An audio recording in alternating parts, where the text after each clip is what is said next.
Chapter 1. At 15, my parents abandoned me in a freezing Detroit shelter with nothing but a starving dog in my arms. They told me to survive alone, and for years I did. While Buddy was the only one who stayed, I stitched scraps into hope, built a brand from nothing, and watched it rise into a company worth millions. But the day my parents returned, smiling and claiming my empire as their own, I finally learned that family is not the blood that leaves you behind, but the loyalty that never lets go. The engine clicked off, and the sudden quiet felt louder than the road had been. Karen told me to grab the duffel from the back seat. Thomas drummed his fingers on the steering wheel and stared at the glow of the shelter sign. I stepped out into the late winter air of Detroit, and my breath rose like smoke. The parking lot lights threw long shadows that made everything look farther away than it was.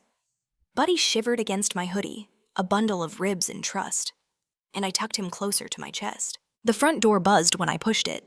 The smell of disinfectant and wet fur met us like a wall. Karen kept her coat wrapped tight and said we would not be long. Thomas carried nothing. I had the duffel and the dog, and the feeling that a cliff had appeared under my feet. The woman at the front desk looked up from a clipboard. She had the kind of tired eyes that still soften when they land on a kid. Her badge said, Sarah Miller. She asked what brought us in. Karen said we needed help for a short while. Thomas said we were sorting things out. Sarah asked who I was. I told her my name and that I was 15. My mouth tried to shape more words, but they thinned out in my throat.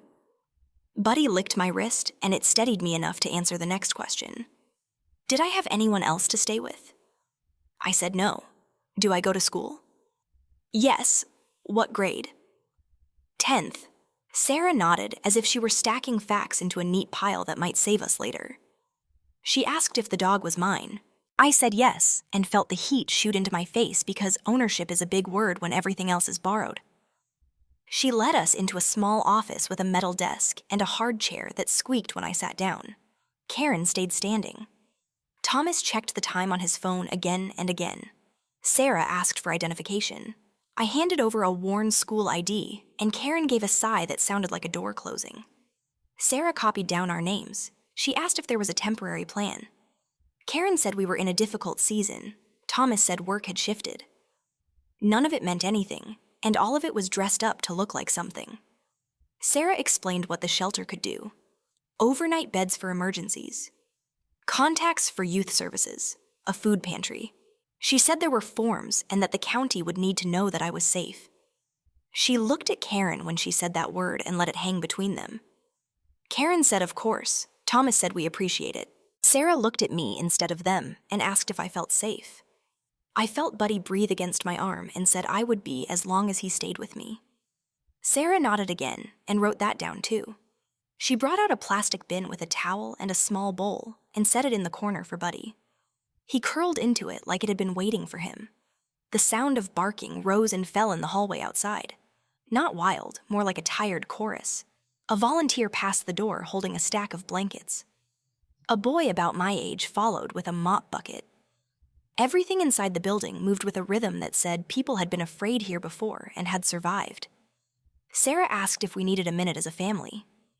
Karen did not answer. Thomas said we would talk in the car. He turned to me and told me to be good. Karen put a hand on my shoulder. It felt like the lightest tap. She said we would check in tomorrow. Then she asked where the bathroom was. Sarah pointed down the hall. Karen left and her steps faded quickly. I watched the parking lot through the tiny office window.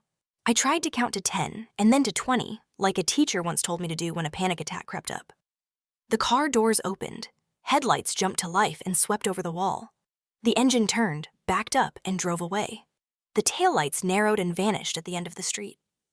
I waited for brake lights that did not come back. I counted to 30 anyway. Then I stopped counting. Sarah did not say I am sorry. She did not rush to fill the silence with soft words. She sat down across from me and folded her hands and asked if I wanted water. I nodded. She brought a paper cup and waited while I drank. The water shook a little in my hand, and some of it landed on my jeans. She handed me a tissue like it was part of a ceremony that might keep me from falling apart. Buddy lifted his head from the towel and studied me. I dropped to the floor next to him. I pressed my forehead to his and told him we were staying put. Not forever. just for tonight. If I kept the promises small, I could keep them. Sarah asked if there was anyone she could call. An aunt? A neighbor? A teacher? I thought of faces in hallways and the way people smile when they mean it, and how none of those people knew that I was now sitting on a shelter floor with a cardboard bin as my dog's living room. I told her no. She wrote that down too. She said there was a youth caseworker who could meet us in the morning. She said I would not have to miss school if I did not want to. She said there was a city bus that stopped 2 blocks away. She slid a form across the desk and explained each line in normal words, instead of the kind that curl up like a fist. Emergency contact, allergies, permission for services. She told me to take my time. My handwriting shook and smoothed and shook again. At the bottom, she wrote the date for me. March of 2012. The numbers looked like a stamp that would not wash off. Karen returned long enough to put a postcard on the desk. The picture was a winter lake that could have been anywhere. She said nothing. She put her purse strap on her shoulder and walked out again. Thomas did not come back. Sarah looked at the card, but did not reach for it. I turned it over. The message was 7 words that said to figure it out for myself. No love, no promise, no see you soon. My chest felt hollow and somehow heavy at the same time. I did not cry. The room sharpened around the edges and then went soft like a television losing signal. I stood and felt my legs argue with me about it. I asked if Buddy could stay in the office while I found the bathroom. Sarah said he could, and added that the volunteer could watch him. I walked down the hall and stared at the floor tiles to keep the world from turning. In the mirror, my face looked older and younger in the same breath. I splashed water and counted breaths and returned. Sarah had spread a thin blanket over the office cot. She had set another one on the floor next to Buddy's bin and added a second towel. She asked if I wanted something warm to drink. I said yes, and she brought a paper cup of cocoa that tasted like the kind they handed out at school winter fairs. I wrapped my hands around it until the sting of cold in my fingers backed off. She told me what would happen next. A temporary bed in a supervised dorm for teens, a locker for the duffel, a tag for Buddy that let him stay in the small animal room at night with visits as often as I wanted. The shelter closed to the public at 9 and opened again at 7. There would be lights out and lights on and a wake-up knock if I needed it. She said she would note that the dog stayed close to me and that they should make room for that. I asked what happened if my parents came back. Sarah said they could ask to see me. She added that staff would sit in on any conversation until there was a plan that kept me safe. She did not say that she thought they would not return. She did not have to. The room already knew it. The parking lot knew it. My bones knew it. Buddy had fallen asleep. His paws twitched like he was running toward something good. I dragged the floor blanket next to him and lay down facing him. The overhead light hummed. Somewhere a kennel door clanged and then settled. Sarah finished the paperwork and tucked it into a folder with my name on it. She asked if I wanted the postcard kept with my things. I told her yes. I told her to file it where it could not be the first thing I saw in the morning. She said she could do that. She stood and said she would check on me in a bit. The door clicked softly when it closed. I stared at Buddy until the curve of his breathing calmed the buzz under my skin. The room was still. The building breathed with its tired chorus. I pressed my palm to the cool floor and felt how solid it was. I whispered a promise to the air that I would get through the night and then the day after that and then the next one. Outside the window, a flurry of dry snow lifted and fell under the streetlight. The parking lot was empty now, and the sky over the roofline held the faint orange smear of the city. I counted 5 breaths and then 5 more, and let my eyes close while my hand rested on the edge of Buddy's towel. I would get up tomorrow, and I would say my name and my grade, and I would find the bus stop 2 blocks away. For now, I let the shelter hold its shape around us. For now, I let sleep edge toward me like a tide. Chapter 2. Morning light slipped across the shelter window, and the hum of vents turned into footsteps and voices. I woke stiff on the thin blanket. Buddy pressed close against my side. He yawned and licked my wrist like a reminder that he was still here. Sarah knocked softly and said breakfast was ready. I followed her through the hallway, carrying Buddy because the tile was cold. The kitchen smelled like oatmeal and weak coffee. I ate slowly, watching kids jostle for packets of sugar. A volunteer asked if I wanted to wash dishes for $5. I said yes. I set Buddy on a chair with my towel and scrubbed until my hands stung. The coins in my pocket felt heavier than they were. At least it meant I could buy him food later. Sarah handed me a bus pass and directions to school. On the ride, Buddy tucked into my hoodie, his head poking out just enough to see the world. I sat in the back, trying not to notice people staring. School passed in a blur. I answered when called on, ate a granola bar from the pantry, and left before anyone could ask questions. The bus carried me back to the shelter where work waited. The animal room needed help. A trainer showed me how to clean kennels and handle nervous dogs with a slip lead. The smell of bleach and fur clung to me, but the rhythm of rinse and fold steadied my head. Buddy watched from a crate with a rubber bone, his eyes following me everywhere. By the end of the shift, my arms ached, but I had a small envelope of bills. It was enough to buy a leash at the dollar store and a little kibble. Survival had turned into a routine. Then Buddy got sick. One morning, he would not get up. He lay with his head on his paws, refusing water. Panic rushed through me. I carried him to Sarah and begged for help. She called a low-cost clinic on Jefferson, and we rode the bus together. The waiting room had cracked vinyl chairs and faded posters. A tech weighed Buddy and whispered that he had an infection but could recover with fluids and antibiotics. The bill was more than I had, but less than I feared. I counted singles and coins and came up $8 short. I offered to come back later. The vet looked at Sarah and then at me. She said they would start treatment now, that I could bring the rest by the end of the day. I sat with Buddy on my lap while the fluids dripped. He blinked at me, and for the first time that week, I felt a piece of hope settle back inside my chest. Back at the shelter, I worked every job offered. I folded stacks of towels, hauled trash bags, wiped down cages until my shoulders burned.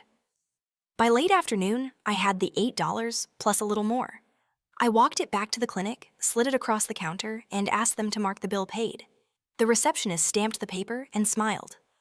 That night, Buddy ate a few bites of food and slept with his nose in my palm.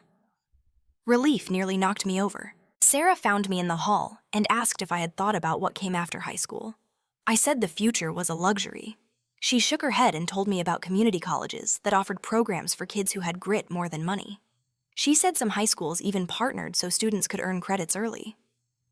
I listened, not sure if she was talking to the right person, but her words stayed with me. The next day, I picked up a free notebook from the donation shelf and wrote a list. Keep up in school. Talk to the counselor about dual enrollment. Apply for a dishwashing job at the diner near the bus stop. Save $5 a week. Keep Buddy on his meds. The list steadied me. It made tomorrow feel like something I could grip instead of just endure. By Sunday, the diner manager handed me a short application. I filled it out at a corner table while Buddy slept at my feet. I told the manager I could handle grease and late hours. He said to show up after church rush next week. It was not much, but it was mine. That night, I lay on the cot with the notebook under my pillow. Buddy breathed steady beside me. The building hummed with its tired chorus, but inside me something had shifted. Fear no longer filled every corner. Determination had moved in. I closed my eyes and promised myself I would not just survive. I would move forward, one shift, one class, one bus ride at a time. Chapter 3. I sat on the cot staring at the cracked ceiling when Buddy nudged a piece of cloth out of my duffel. It was an old flannel shirt, frayed at the collar and missing a button. He pawed at it like it was something new. I pulled it into my lap and ran my fingers along the seams. The fabric was soft but strong, and the thought came that I could shape it into something Buddy could keep. I borrowed a needle and thread from the donation closet and spent the next hour cutting strips and sewing them into a loop that would fit around his neck. It was uneven, but when I slipped it over his head, he wagged his tail like it was the finest thing he had ever worn. In the common room, a little girl pointed at Buddy and asked if she could pet him. Her mother laughed and said, "Look at that fancy collar." I felt heat in my cheeks and started to explain, but she touched the fabric and said it was clever. The volunteer folding blankets asked if I had made it myself. When I nodded, he said people would pay for something like that. I did not believe him at first, but that night the idea clung to me the way the smell of bleach clung to my clothes. The next day, I searched the donation bins for anything I could cut apart. Old jeans, scraps of shirts, belts too cracked to use. I sat in the corner after homework and stitched while Buddy rested beside me. A boy from the dorm asked what I was making. When I told him, he offered $2 crumpled for one. I thought he was joking, but he insisted. So I measured his small dog and promised to finish by the weekend. The bills felt like a spark in my hand.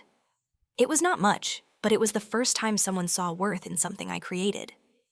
By Saturday, I had 3 collars done, each rough but sturdy. I slipped one onto Buddy and took him to the common room. People smiled, some asked questions.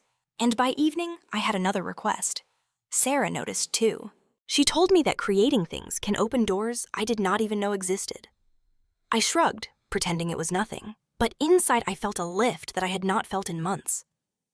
Later that night, I checked the shared computer in the office. My inbox had one new message. The subject line carried my mother's name. My hand trembled as I clicked it open. The words were short and sharp. She wrote that I should not expect them back, that I needed to figure out how to stand on my own. No apology, no warmth. Just a flat reminder that the door behind me had closed for good. The sting spread through me, but then Buddy nudged my leg with his nose. I closed the email and stared at him, realizing he was the only family that had chosen to stay. The next week, I brought the finished collar to the boy who had ordered it. He slid it onto his terrier and grinned when the dog pranced around with its new accessory. He pressed the $2 into my hand and whispered thanks like it was a secret deal. I tucked the money into my pocket and felt something shift inside me. It was more than payment. It was proof that I could turn scraps into something valuable. That evening, Sarah sat with me in the dining hall. She asked if I had ever thought about design or business. I laughed and told her I barely kept up with algebra. She smiled and said, business is not always numbers on a page. It is solving problems people care about. She reminded me that community college programs existed for kids like me, kids who worked with their hands and refused to quit. Her words lodged in me like seeds waiting for soil. Buddy curled against my side as I stitched another strip of fabric. His breathing was steady and his eyes closed, but his presence filled the room with a kind of trust I had never known. I looked at the crooked stitches, at the uneven lines, and thought about how even imperfect work could carry meaning. My chest tightened, but not from fear. It was a feeling closer to hunger, not for food, but for more. More chances, more creations, more life than just survival. I finished the last knot and held the collar up to the dim light. It was rough yet real. I whispered to myself that maybe I could build more than nights that blurred into mornings. Maybe I could build a future. The thought scared me, but it also sparked like fire catching dry wood. For the first time since Detroit, I believed there was something waiting beyond endurance. Chapter 4. I was 19 when I finally saved enough to buy a used laptop from a thrift store near the bus stop. It ran slow, and the screen had a thin crack across one corner, but it worked. Late at night after shifts at the diner, I sat on the cot with Buddy asleep at my feet and studied how to list products online. I learned about Etsy from a girl in my English class who sold knitted scarves. She said people loved handmade things because they carried stories. I thought about my scraps of fabric, my uneven stitches, and wondered if anyone outside the shelter walls would care. I named the shop Buddy's Paw because his loyalty was the only reason I had not folded in on myself years ago. I set up a profile picture of him wearing the first collar I ever made. His ears tilted forward, his eyes bright. The photo was grainy, but it looked like hope. I uploaded listings one by one, typing descriptions late into the night, my fingers stiff but steady. Each collar had a name. Each one carried a note about being made from reclaimed material. I priced them low, almost nothing, because I did not know if they were worth more. Weeks passed and nothing sold. Every time I logged in, the shop sat silent, the balance at 0. Then one afternoon as I was folding napkins at the diner, my phone buzzed. An email subject line read, "You have a new order." My breath caught. I stepped outside, leaning against the brick wall while the noise of traffic blurred. Someone in Ohio had bought a collar for $12. My hands shook so badly I nearly dropped the phone. I pressed it against my chest and laughed until tears came. When I told Buddy later that night, he wagged his tail and nosed the fabric like he knew he had been chosen by the world. I shipped that first package in a recycled box with careful handwriting. The post office clerk asked if it was my first sale, and I admitted it was. She smiled and told me to keep going. I carried her words home like they were gold. Over the next month, I sold 4 more collars, then 6. The money was small, but each order felt like a vote that I existed beyond survival.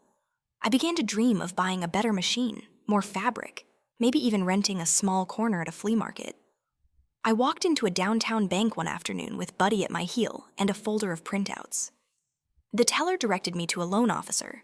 I explained my little shop, my vision of expanding, how people across the country were buying something I made with my own hands. The officer listened with polite patience, then shook his head. He said without collateral or cosigners, there was nothing they could do. He slid the folder back across the desk. I felt my throat tighten, but I nodded and thanked him anyway. Outside, I leaned against the cold stone wall and let the rejection sink in. The world still measured me by what I lacked, not by what I had built. For a week, I almost quit. Orders slowed, and I worked double shifts at the diner to cover rent on my small room in Chicago. My eyes blurred from exhaustion, and my hands ached from stitching late at night. I asked myself if chasing this dream made sense when survival alone was already a mountain. Then an email arrived from a woman named Claire in Wisconsin. She had bought one of the first collars and wrote that her golden retriever wore it every day. She said strangers stopped her on walks to ask where she found it, and she ordered 2 more, one for her neighbor and one as a gift. At the end, she added that Buddy looked like a hero in the shop photo, and that was why she chose me. I read the message 3 times, then showed it to Sarah when she visited the diner. She smiled and said, sometimes belief comes from the people you least expect. I looked at Buddy asleep under the counter and knew she was right. If one stranger could see value, then there had to be more. I pulled out my notebook and wrote a new list. Improve photos, learn simple marketing, save tips for fabric instead of coffee. Keep going. The next morning, I set Buddy on a chair, draped a blanket behind him, and snapped pictures with my cheap phone until the light hit just right. I uploaded them and rewrote every description to sound less like a kid begging and more like a creator proud of her work. Orders trickled in again, never enough to cover rent, but enough to keep the dream alive. Each package I mailed felt like proof that I could carve a path forward without permission from banks or parents or anyone who had walked away. By the end of that year, I had shipped over 30 collars. The profits after supplies were thin, barely more than gas money, but the feeling they gave me was heavier than any paycheck from the diner. The bank's rejection no longer stung as much. What mattered was the steady hum of small victories piling up. One day, while threading a needle, I realized that I no longer thought only about getting through the week. I thought about the next design, the next customer, the next chance to prove that I could be more than a survivor.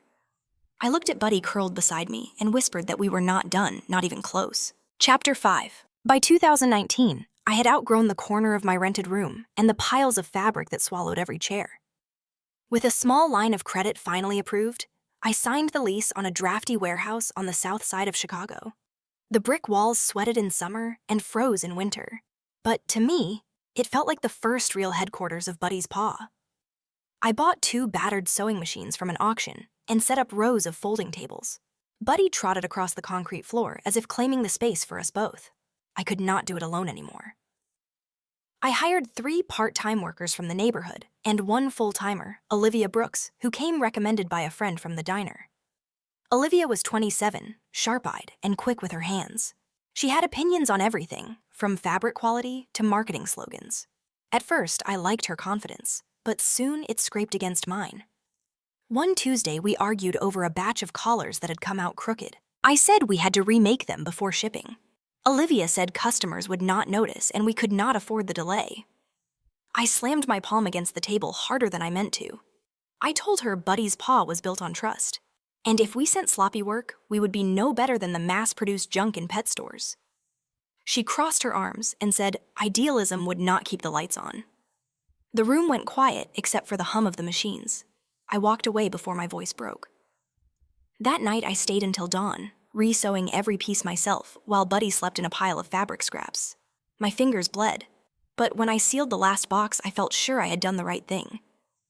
In the morning, Olivia found me asleep on the table. She did not apologize, but she stitched out the next batch without complaint. Weeks later, everything changed with a 30-second video. I had sewn a tiny hoodie from leftover fleece and slipped it over Buddy's head as a joke. Olivia filmed him strutting across the warehouse floor, tail wagging. She posted it online with our shop link. By the next morning, the clip had 500,000 views. Orders poured in faster than we could count. My inbox overflowed, Etsy crashed twice, and the phone rang with reporters asking about the rescue dog with fashion sense. I laughed until I cried, then cried until I could breathe again. The boom nearly crushed us. The warehouse filled with boxes, and we stitched until our shoulders ached. Customers begged for hoodies in every color. I hired more workers, but keeping up was impossible. Olivia warned me we had to cut corners or lose momentum. I refused. I told her every stitch had to hold or the brand would collapse. She rolled her eyes but kept sewing. Then came Evelyn Stone. She owned one of the largest pet accessory companies in the Midwest. A month after the viral clip, her stores released nearly identical dog hoodies at half our price. Articles appeared questioning if Buddy's paw had stolen the design. Some blogs called me a fraud, a kid who got lucky off a dog in a sweatshirt. Orders slowed as quickly as they had risen. I stared at the headlines until the words blurred. All the late nights, all the stitches, suddenly looked fragile. The pressure grew inside the warehouse. Olivia snapped that we could not fight giants if we insisted on boutique standards. I answered that lowering our quality would hand them victory. She asked if my pride was worth bankruptcy. I shouted that without pride, there was no company. The workers looked away and kept sewing. That night, I sat on the concrete floor with Buddy's head in my lap and let the exhaustion pour through me. I thought about the bank rejection years ago, about the email from my mother, about every moment I had been told I was not enough. The doubt pressed heavy, but Buddy's steady breathing anchored me. I pulled the notebook from my bag and opened to a blank page. I wrote one sentence. Quality is the only thing we own. If we lose it, we lose everything. The words steadied me. I closed the book and stood, joints stiff but resolve clear. We would not chase the race to the bottom. We would hold the line, even if it meant slower growth. Buddy stirred, stretched, and looked up at me with those eyes that had carried me through every storm. I whispered that we were still in this fight. Chapter 6. By the spring of 2021, the warehouse walls were too tight for the weight of our orders. I spent more nights on the concrete floor than in my own bed, and Buddy's fur carried the smell of fabric dye. I knew we could not survive on grit alone. That was when Jake Reynolds walked through the door. He was 34, clean suit, casual sneakers, and eyes that scanned every corner of the room like he was measuring potential. He introduced himself as an investor looking for companies that had soul as well as product. I laughed, thinking it was a sales pitch, but he asked to see the numbers. I spread out ledgers, receipts, and invoices, embarrassed at the chaos, but he studied them with focus.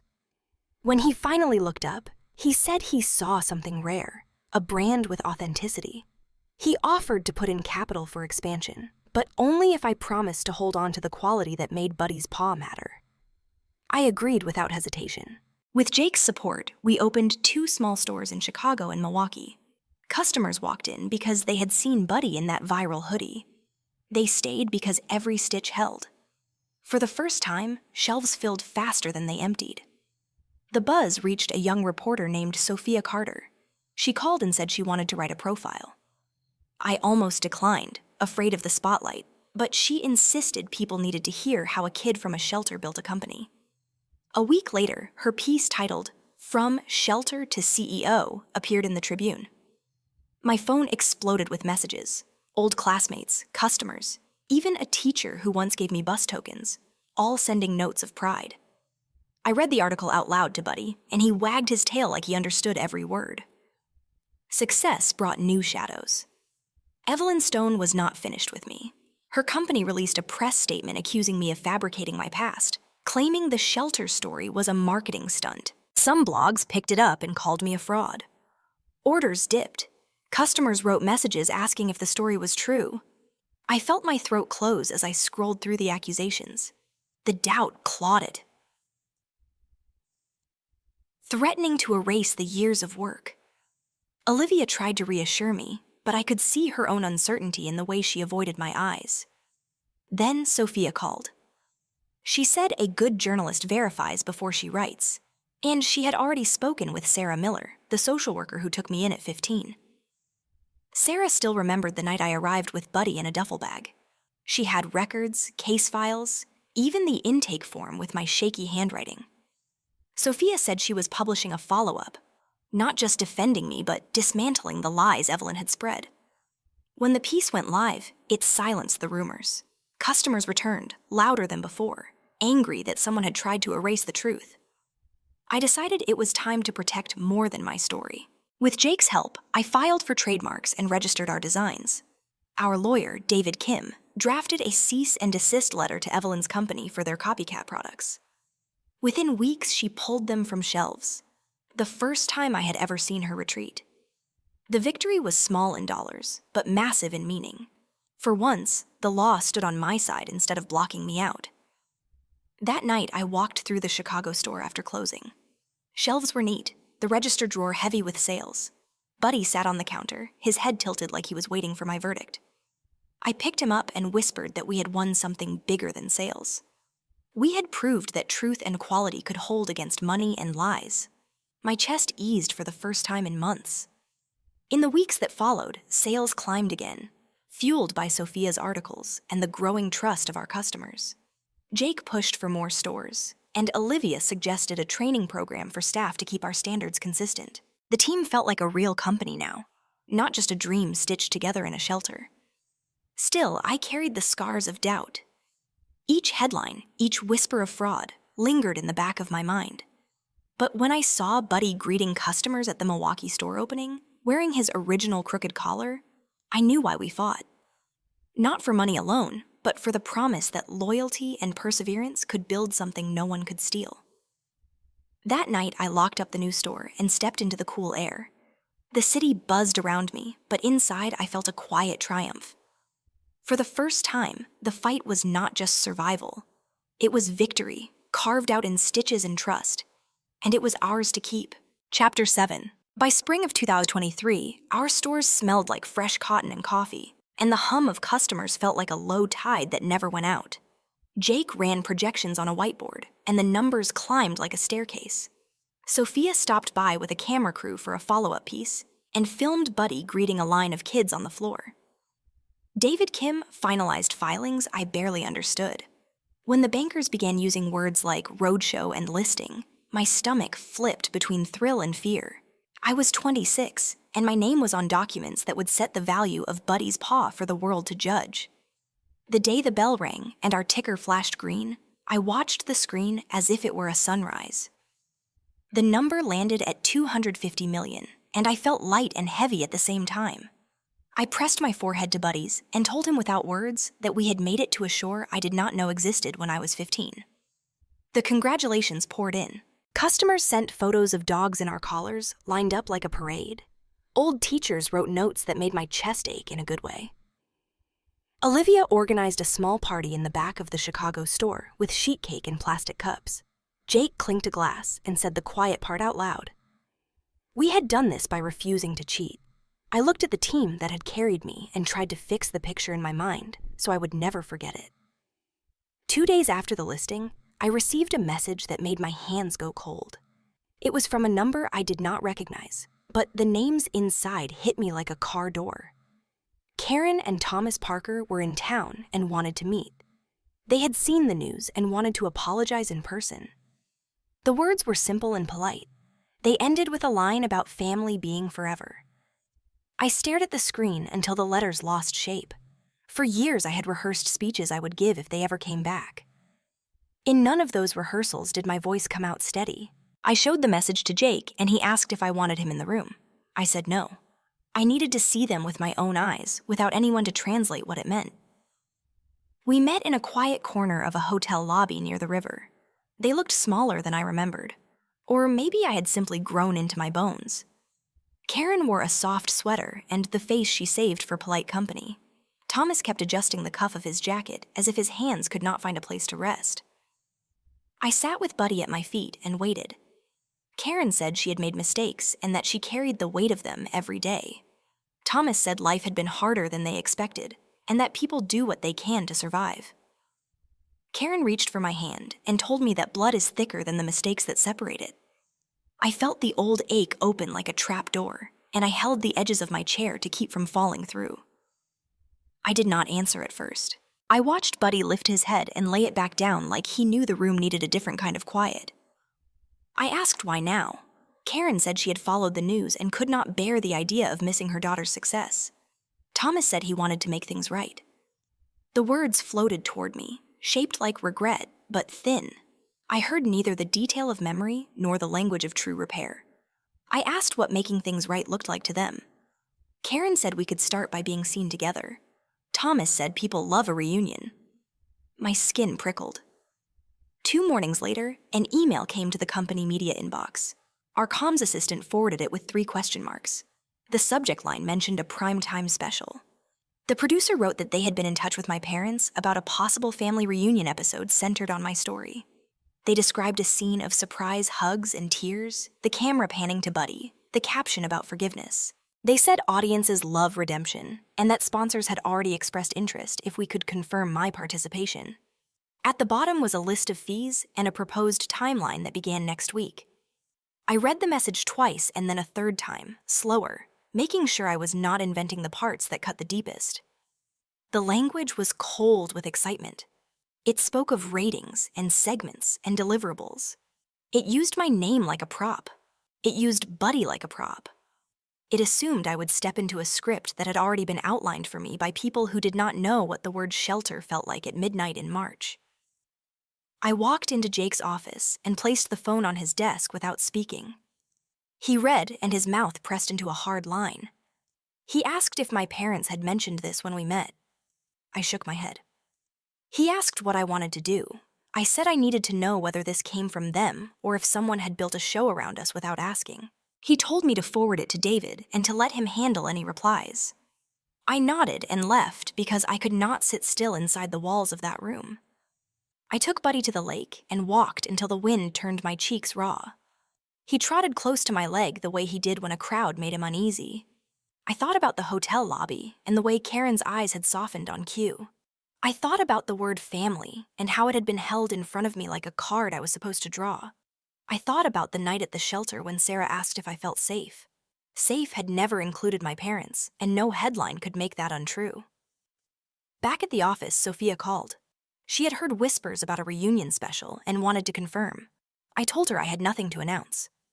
She did not push. She said she trusted me to tell the truth in my own time. Before she hung up, she added one sentence that landed like a hand on my shoulder. People can love a good reunion, but they also understand boundaries. David came in with printed pages and a calm voice. He said the producer's email referenced conversations with my parents. He said there was no contract yet, only an interest and a schedule someone hoped to keep. He asked if I wanted him to send a firm decline. I said not yet. First, I needed to hear the words from Karen and Thomas without a camera between us. He looked at Buddy, then at me, and said he would be in the building when I did. I invited my parents to the office. The elevator ride felt longer than it was. I checked the conference room twice, straightened the chairs, set a bowl of water for Buddy under the table. When Karen and Thomas arrived, they smiled like guests at a party. I asked if they had reached out to a television producer. Karen hesitated, then said a friend had introduced them. Thomas said it could help us all heal and also benefit the brand. He used the word exposure, and my chest went cold. I asked whether making things right meant monetizing the first time they had spoken to me since I was 15. Karen said I should not be so harsh, that audiences love stories of forgiveness. Thomas said viewers would see how far I had come and that we could all share in that light. I felt a clarity settle over me. It was a simple weight, like a stone placed in a palm. The apology had not been a beginning. It had been an opening bid. I told them we would not pursue any television reunion. I told them any relationship with me would not be performed for strangers. I told them that my life was not a segment. Karen's mouth twitched in a way I recognized from childhood when she did not get the discount she wanted. Thomas leaned back and folded his arms. He said I was being ungrateful. He said none of this would exist without the blood in my veins. I stood because sitting made me feel smaller than I was. Buddy rose too, as if my body moving signaled his part of the script. I walked them to the door with my hand steady on the knob. I said I would speak to them again when I could trust their intentions. They left without shaking my hand. The office felt wider when the door clicked shut. I stood very still until the quiet settled. Then I reached down and touched Buddy's collar. The stitches were worn smooth from years of use. I felt each one like a small vow. Outside, the city kept moving. Trucks groaned down the avenue. A siren wailed and faded. A gull swung over the river. Inside, I let my breath lengthen. The recognition had landed. They had not come back for me. They had come back for the show. I turned toward the glass wall where the team sorted boxes in the next room. I told myself that whatever came next, the story would be mine to write. Chapter 8. The glass towers of New York reflected a morning sky too bright for the weight I carried into the office. Our headquarters stretched across 3 floors, marble floors humming with footsteps, conference rooms alive with deals. Yet all I could hear was the echo of 2012 in Detroit, the scrape of cold tile, the sound of Buddy's breath against my ribs when my parents left me behind. I told myself to focus, but that memory walked with me as surely as the dog at my heel. Karen and Thomas Parker arrived without appointment, pushing past reception with smiles stretched thin. The guard called up and I agreed to meet them in the conference room, not because I wanted to, but because running forever would make me small again. When they walked in, Karen's hair was silvered. Thomas's shoulders slumped, but their eyes still carried entitlement like luggage. Buddy settled beside my chair, calm, waiting. Karen started first. Her voice softened like she had practiced. "We are your parents, Harper. We made mistakes, yes, but blood is blood." Thomas followed, leaning forward, saying the company was worth millions now, and family should share in family success. I let them speak until their words filled the air like smoke. Then I asked if they remembered the night they left me at the shelter. Karen's mouth pressed flat. Thomas's gaze slid away. I described the postcard they left, the one with 3 words written in black ink. "Take care of yourself." My voice caught but did not break. "That was the night you decided blood was optional," I said. "You forfeited the word family." Thomas shifted, heat rising in his voice. "Lawyers can decide what's owed." He threatened court, inheritance claims, half-spun notions of parental rights. I almost laughed, the sound sharp against the glass walls. David Kim, my attorney, entered quietly then, placing a folder on the table. He laid out documents, emancipation records from the state, financial filings, trademark registrations, every page proof that my parents had abandoned not only me, but any claim to what I built. Karen's face paled. Thomas's jaw worked, but no words came. David spoke calmly, almost gently, but his words cut deeper than mine ever could. "You have no legal standing," he said. "None. If you continue this harassment, we will file a demand letter. Should it persist, a restraining order will follow." Thomas tried to bluster, but the edges of his threat collapsed under the weight of paper stamped and sealed. The silence that followed was heavier than any shout. I looked at them and felt the ache I had carried for years, the wish that they might one day regret, that they might truly see me. But what I saw was calculation, disappointment that the law would not bend for them, not remorse. Karen whispered that I was cruel. I answered with the truth that had become my shield. Family is not who gives you life. Family is who stays when life is impossible. Buddy thumped his tail against the floor like punctuation. They stood finally, anger stiff in their movements. Thomas muttered that I would regret this. Karen avoided my eyes. When the door shut behind them, the air loosened. David gathered his papers, reminding me that closure sometimes arrives in legal language, not apologies. I thanked him, though the gratitude felt too small for the weight he had lifted.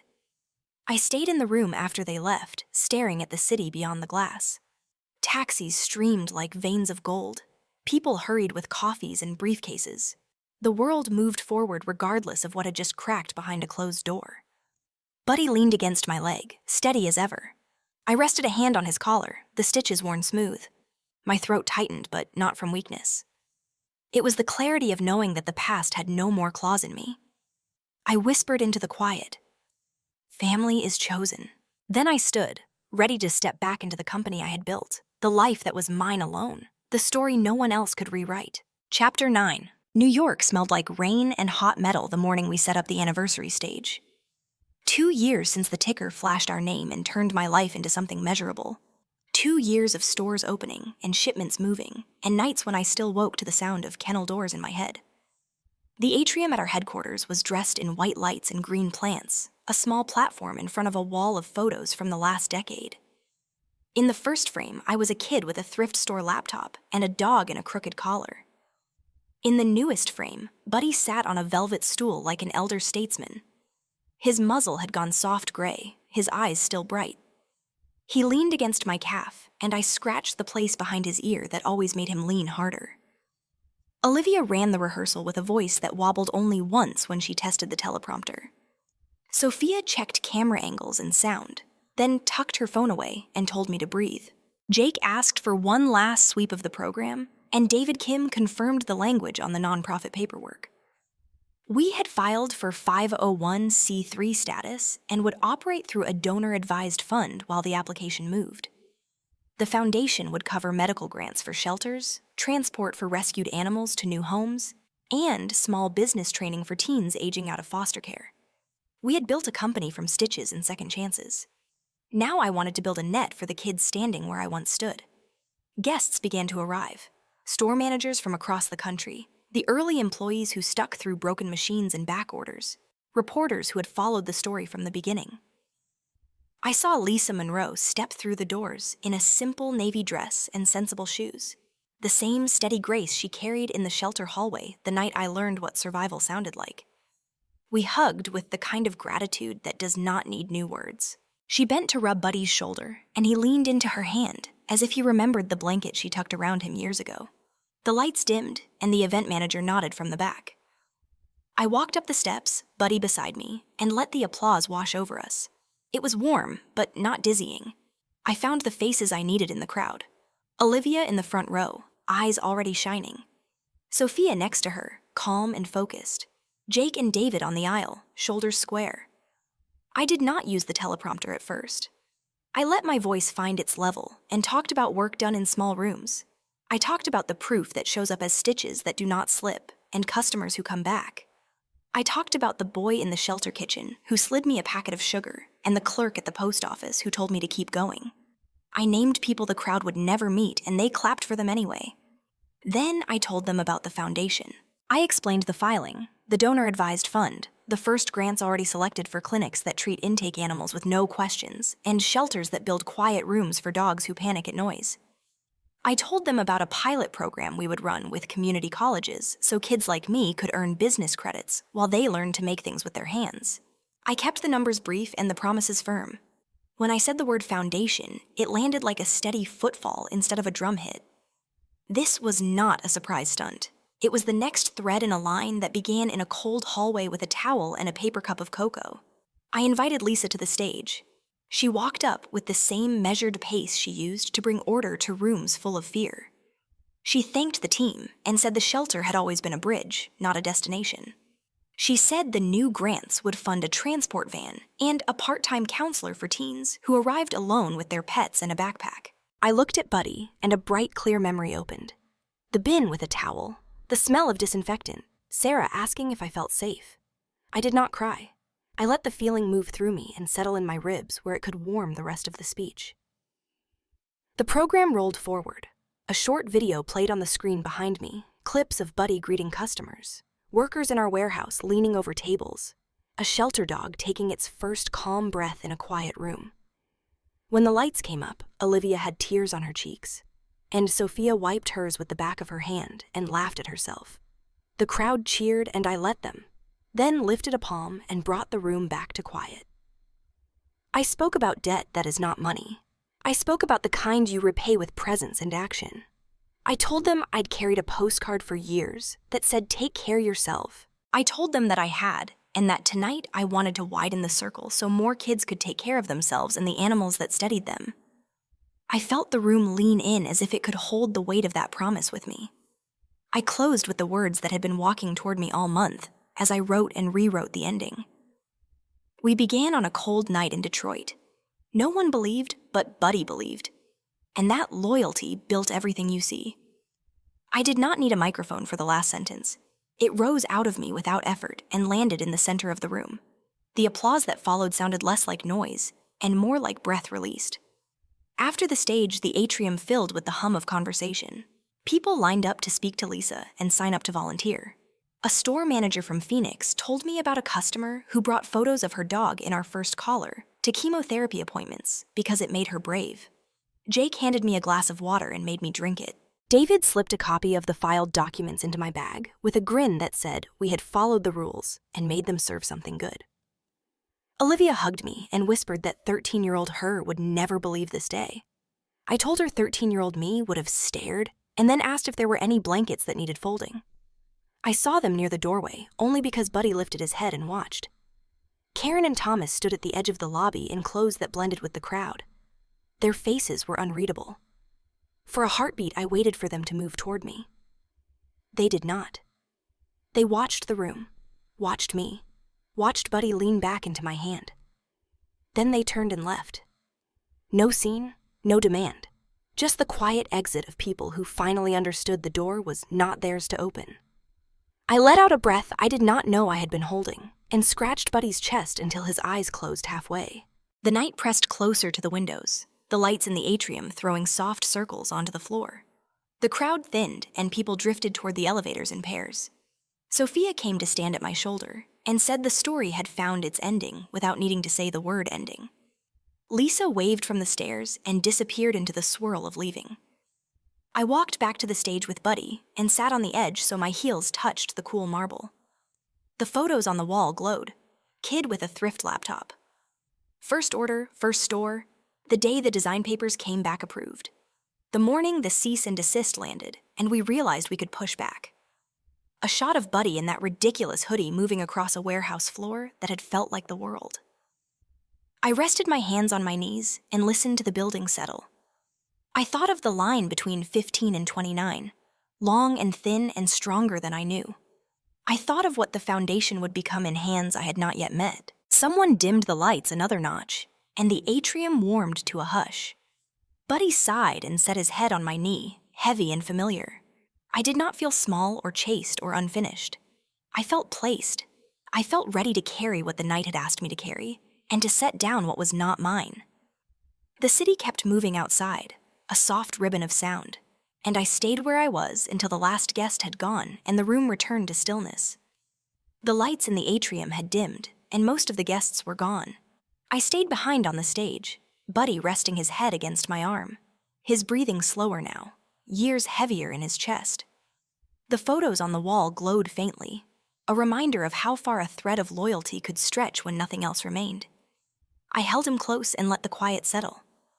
I thought back to that March night in Detroit. The sting of cold air, the scrape of tile, the postcard that told me to survive alone. That night should have ended me. Instead, it began us. Buddy stayed when others left. He believed when no one else did. His faith carried me from a cot in a shelter to this hall in New York, where people called me CEO and founder and survivor. But the only title that mattered was the one Buddy gave me when he pressed against my side. Family. I whispered to the room. Buddy stayed when others walked away. That loyalty changed everything. The foundation we launched tonight is not just mine. It belongs to every kid who finds themselves holding onto a leash in the dark, praying not to be left behind. It belongs to every shelter that fights to give animals dignity, and every volunteer who folds blankets until their back aches.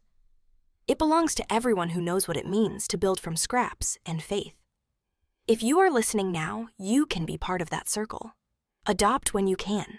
Foster when you can. Support the shelters that keep their lights on with pennies and prayer. Join Buddy's Foundation. Help us carry forward the work of loyalty and second chances. Every stitch, every meal, every act of kindness widens the bridge for someone else to cross. I looked down at Buddy, his muzzle almost white, his eyes still burning with the same quiet certainty. I lifted him into my arms and felt his weight, steady and familiar. The cameras had stopped, the applause faded, but this was the moment I wanted remembered. Not the valuation, not the headlines, not the stage lights, just me and Buddy, held in a circle of soft light. Proof that loyalty can build an empire and love can rewrite any story. And with that, I let the night close gently around us, holding Buddy tight, knowing that every ending is only the start of another chapter, waiting for someone else to write.